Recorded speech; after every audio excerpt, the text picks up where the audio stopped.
Chapter 62. After 3 months of absence, I found myself in San Francisco again without a cent. When my credit was about exhausted, for I'd become too mean and lazy now to work on a morning paper, and there were no vacancies on the evening journals, I was created San Francisco correspondent of the Enterprise, and at the end of 5 months I was out of debt, but my interest in my work was gone, for my correspondence being a daily one, without rest or respite, I got unspeakably tired of it. I wanted another change. The vagabond instinct was strong upon me. Fortune favored, and I got a new berth, and a delightful one. It was to go down to the Sandwich Islands and write some letters for the Sacramento Union, an excellent journal and liberal with employees. We sailed in the propeller Ajax in the middle of winter. The almanac called it winter, distinctly enough, but the weather was a compromise between spring and summer. 6 days out of port, it became summer altogether. We had some 30 passengers, among them a cheerful soul by the name of Williams, and 3 sea-worn old whale ship captains going down to join their vessels. These later played euchre in the smoking room day and night, drank astonishing quantities of raw whiskey without being in the least affected by it, and were the happiest people I think I ever saw. And then there was the old Admiral, a retired whaleman. He was a roaring, terrific combination of wind and lightning and thunder and earnest, whole-souled profanity. But nevertheless, he was as tender-hearted as a girl. He was a raving, deafening, devastating typhoon laying waste the cowering seas, but with an unvexed refuge in the center where all comers were safe and at rest. Nobody could know the Admiral without liking him. And in a sudden and dire emergency, I think no friend of his would know which to choose, to be cursed by him or prayed for by a less efficient person. His title of Admiral was more strictly official than ever worn by a naval officer, before or since, perhaps. But it was a voluntary offering of a whole nation, and came direct from the people themselves, without any intermediate red tape, the people of the Sandwich Islands. It was a title that came to him freighted with affection and honor and appreciation of his unpretending merit. And in testimony to the genuineness of the title, it was publicly ordained that an exclusive flag should be devised for him and solely used to welcome his coming and wave him Godspeed in his going. From that time forth, whenever his ship was signaled in the offing, or he catted his anchor and stood out to sea, that ensign streamed from the royal halyards on the Parliament House, and the nation lifted their hats to it with spontaneous accord. Yet he had never fired a gun or fought a battle in his life. When I knew him on board the Ajax, he was 72 years old and had plowed the salt water 61 of them. For 16 years he'd gone in and out of the harbor of Honolulu in command of a whale ship, and for 16 more he'd been captain of a San Francisco Sandwich Island passenger packet, and had never had an accident or lost a vessel. The simple natives knew him for a friend who never failed them, and regarded him as children regard a father. It was a dangerous thing to oppress them when the roaring Admiral was around. 2 years before I knew the Admiral, he had retired from the sea on a competence, and had sworn a colossal 9-jointed oath that he would never go within smelling distance of the salt water again as long as he lived. And he has conscientiously kept it. That is to say, he considered he had kept it, and it would have been more than dangerous to suggest to him, even in the gentlest way, that making 11 long sea voyages as a passenger during the 2 years that transpired since he retired was only keeping the general spirit of it and not the strict letter. The Admiral knew only one narrow line of conduct to pursue in any and all cases where there was a fight, and that was to shoulder his way straight in without an inquiry as to the rights or the merits of it, and take the part of the weaker side. And this was the reason why he was always sure to be present at the trial of a universally execrated criminal, to oppress and intimidate the jury with a vindictive pantomime of what he would do to them if he ever caught them out of the box. And this was why harried cats and outlawed dogs that knew him confidently took sanctuary under his chair in time of trouble. In the beginning, he was the most frantic and bloodthirsty Union man that drew breath in the shadow of the flag. But the instant the Southerners began to go down before the sweep of the Northern armies, he ran up the Confederate colors, and from that time till the end he was a rampant and inexorable secessionist. He hated intemperance and with more uncompromising animosity than any individual I'd ever met of either sex, and he was never tired of storming against it and beseeching friends and strangers alike to be wary and drink with moderation. And yet, if any creature had been guileless enough to intimate that his absorbing 9 gallons of straight whiskey during our voyage was any fraction short of rigid or inflexible abstemiousness, in that self-same moment the old man would have spun him into the uttermost paths of the earth in a whirlwind of his wrath. Mind, I'm not saying his whiskey ever affected his head or his legs, for it did not, in even the slightest degree. He was a capacious container, but he did not hold enough for that. He took a level tumbler full of whiskey every morning before he put his clothes on, to sweeten his bilge water, he said. He took another after he got most of his clothes on, to settle his mind and give him his bearings. He then shaved and put on a clean shirt, after which he recited the Lord's Prayer in a fervent, thundering bass that shook the ship to her keelson and suspended all conversation in the main cabin. Then at this stage, being invariably by the head or by the stern or listed to port or starboard, he took one more to put him on an even keel, so that he would mind his helm and not miss stays and go about every time he came up in the wind.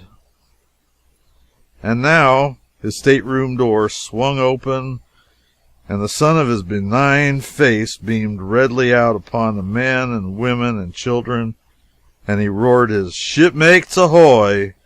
in a way that was calculated to wake the dead and precipitate the final resurrection.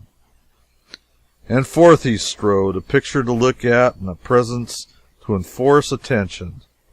Stalwart and portly, not a gray hair, broad-brimmed slouch hat, semi-sailor toggery of blue navy flannel, roomy and ample, a stately expanse of shirt front, and a liberal amount of black silk neckcloth tied around with a sailor knot, large chain and imposing seals impending upon his fob, awe-inspiring feet, and a hand like the hand of Providence, as his whaling brethren expressed it, wristbands and sleeves pushed back halfway to his elbow out of respect for the warm weather, exposing hairy arms gaudy with red and blue anchors, ships and goddesses of liberty tattooed in Indian ink. But these details were only secondary matters. His face was the lodestone that chained the eye. It was a sultry disk glowing determinedly out of a weather-beaten mask of mahogany, studded with warts, seamed with scars, blazed all over with unfailing fresh slips of the razor, and with cheery eyes under shaggy brows, contemplating the world from over the back of a gnarled crag of a nose that loomed vast and lonely out of an undulating immensity that spread away from its foundations. At his heels frisked the darling of his bachelor estate, his terrier Fan, a creature no larger than a squirrel. The main part of his daily life was occupied in looking after Fan in a motherly way and doctoring her for 100 ailments which existed only in his imagination. Well, the Admiral seldom read newspapers, and when he did, he never believed anything they said. He read nothing and believed in nothing but the Old Guard, a secessionist periodical published in New York. He carried a dozen copies of it with him always and referred to them for all required information. If it was not there, he supplied it himself out of a bountiful fancy, inventing history, names, dates, and everything else necessary to make his point good in an argument. Consequently, he was a formidable antagonist in a dispute. Whenever he swung clear of the record and began to create history, the enemy was helpless and had to surrender. Indeed, the enemy could not keep from betraying some little spark of indignation at his manufactured history, and when it came to indignation, that was the Admiral's very best hold. He was always ready for a political argument. Nobody started one, he'd do it himself. With his third retort, his temper would begin to rise, and within 5 minutes he would be blowing a gale, and within 15 his smoking room audience would be utterly stormed away, and the old man left solitary and alone, banging the table with his fist, kicking the chairs, and roaring a hurricane of profanity. It got so after a while that whenever the Admiral approached with politics in his eye, the passengers would drop out with quiet accord, afraid to meet him, and he would camp on a deserted field. But he found his match at last, and before a full company. At one time or another, everybody had entered lists against him and been routed except the quiet passenger Williams. He had never been able to get an expression of opinion out of him in politics. But now, just as the Admiral drew near the door and the company were about to slip out, Williams said, "Admiral, are you certain about the circumstances concerning the clergyman you mentioned in the other day?" referring to a piece of the Admiral's manufactured history. Everyone was amazed at the man's rashness. The idea of deliberately inviting annihilation was a thing incomprehensible. The retreat came to a halt. Then everybody sat down wondering, to await the upshot of it. The Admiral himself was as surprised as anyone. He paused in the door with his red handkerchief half raised to his sweating face and contemplated the daring reptile in the corner. "Certain of it? Am I certain of it? Do you think I've been lying about it? What do you take me for? Anybody that don't know that circumstance don't know anything. A child ought to know it. Read up your history. Read it up. Don't come asking a man if he's certain about a bit of ABC stuff that the very southern niggers know all about." Here the Admiral's fires began to wax hot, and the atmosphere thickened, and the coming earthquake rumbled. He began to thunder and lightning. Within 3 minutes his volcano was in full eruption, and he was discharging flames and ashes of indignation and belching black volumes of foul history aloft and vomiting red-hot torrents of profanity from his crater. Meantime, William sat silent and apparently deeply and earnestly interested in what the old man was saying. By and by, when the lull came, he said in a most deferential way, and with the gratified air of a man who has had a mystery cleared up, which had been puzzling him uncomfortably, "Now I understand. I always thought I knew that piece of history well enough, but I was still afraid to trust it, because there was not that convincing particularity about it that one likes to have in history. But when you mentioned every name the other day, and every date and every little circumstance in their just order and sequence, I said to myself, this sounds something like. This is history. This is putting it in a shape that gives a man confidence. And I said to myself afterward, I will just ask the Admiral if he is perfectly certain about the details, and if he is, I will come out and thank him for clearing this matter up for me. And that is what I want to do now, for until you set that matter right, it was nothing but just a confusion in my mind, without head or tail to it. Nobody ever saw the Admiral look so mollified before, and so pleased. Nobody had ever received his bogus history as gospel before. Its genuineness had always been called into question, either by words or looks, but here was a man that not only swallowed it all down, but was grateful for the dose. He was taken aback. He hardly knew what to say. Even his profanity failed him.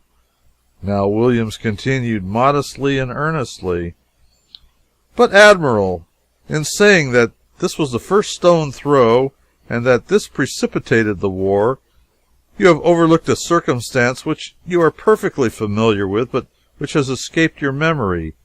Now I grant you that you have stated it correct in every detail, to wit, that on the 16th of October, 1860, two Massachusetts clergymen named Waite and Granger went in disguise to the house of John Moody in Rockport at dead of night and dragged forth two Southern women and their two little children, and after tarring and feathering them, conveyed them to Boston and burned them alive in the State House Square.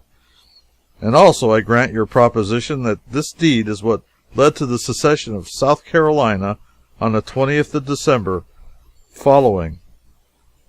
Very well. Well, here the company were pleasantly surprised to hear Williams proceed to come back at the Admiral with his own invincible weapon. Clean, pure, manufactured history, without a word of truth in it. Very well, I say. But, Admiral, why overlook the Willis and Morgan case in South Carolina? You are too well informed a man to not know all about that circumstance. Your arguments and your conversations have shown you to be intimately conversant with every detail of this national quarrel. You develop matters of history every day which show plainly that you are no smatterer in it, content to nibble about the surface, but a man who has searched the depths and possessed yourself of everything that has bearing upon this great question. Therefore, let me just recall to your mind that Willis and Morgan case, though I see by your face that the whole thing is already passing through your memory at this moment. On the 12th of August, 1860, 2 months before the Waite and Granger affair, two South Carolina clergymen named John H. Morgan and Winthrop L. Willis, one a Methodist and the other Old School Baptist, disguised themselves and went at midnight to the house of a planter named Thompson, Archibald F. Thompson, vice president under Thomas Jefferson, and took thence at midnight his widowed aunt, a Northern woman, and her adopted child, an orphan named Mortimer Hyee, afflicted with epilepsy and suffering at the time from white swelling on one of his legs, and compelled to walk on crutches in consequence. And the two ministers, in spite of the pleadings of the victims, dragged them to the bush, tarred and feathered them, and afterward burned them at the stake in the city of Charleston. You remember perfectly well what a stir it made. You remember perfectly well that even the Charleston Courier stigmatized the act as being unpleasant and of questionable propriety and scarcely justifiable, and likewise that it would not be a matter of surprise if retaliation ensued. And you remember also that this thing was the cause of the Massachusetts outrage. Who indeed were the two Massachusetts ministers, and who were the two Southern women they burned? I do not need to remind you, Admiral, with your intimate knowledge of history, that Waite was the nephew of the woman burned in Charleston, that Granger and her cousin in the second degree, and that the woman they burned in Boston was the wife of John H. Morgan and the still loved but divorced wife of Winthrop L. Willis. Now, Admiral, it is only fair that you should acknowledge that the first provocation came from the Southern preachers and that the Northern ones were justified in retaliating. In your arguments, you have never shown the least disposition to withhold a just verdict or be anyways unfair when your authoritative history condemned your position, and therefore I have no hesitation in asking you to take the original blame from the Massachusetts ministers in this matter and transfer it to the South Carolina clergymen, where it justly belongs. The Admiral was conquered. This sweet-spoken creature, who swallowed his fraudulent history as if it were the bread of life, basked in his furious blasphemy as if it were generous sunshine, found only calm, even-handed justice in his rampant partisanship, and flooded him with invented history so sugar-coated with flattery and deference that there was no rejecting it, was too many for him. He stammered some awkward, profane sentences about the Willis and Morgan business having escaped his memory, but that he remembered it now and then under pretense of giving Fan some medicine for an imaginary cough, drew out of the battle and went away a vanquished man. Then cheers and laughter went up, and Williams, the ship's benefactor, was a hero. The news went about the vessel. Champagne was ordered and enthusiastic reception instituted in the smoking room, and everybody flocked thither to shake hands with the conqueror. The wheelman said afterward that the Admiral stood up behind the pilot house and ripped and cursed all to himself till he loosened the smokestack guys and becalmed the mainsail. The Admiral's power was broken. After that, if he began an argument, somebody would bring Williams, and the old man would grow weak and begin to quiet down at once. And as soon as he was done, Williams, in his dulcet, insinuating way, would invent some history, referring for proof to the old man's own excellent memory and to copies of the old guard known not to be in his possession. And that would turn the tables completely and leave the Admiral all abroad and helpless.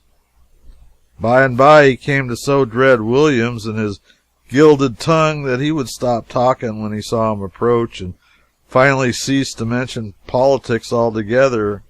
And from that time forward there was entire peace and serenity in the ship.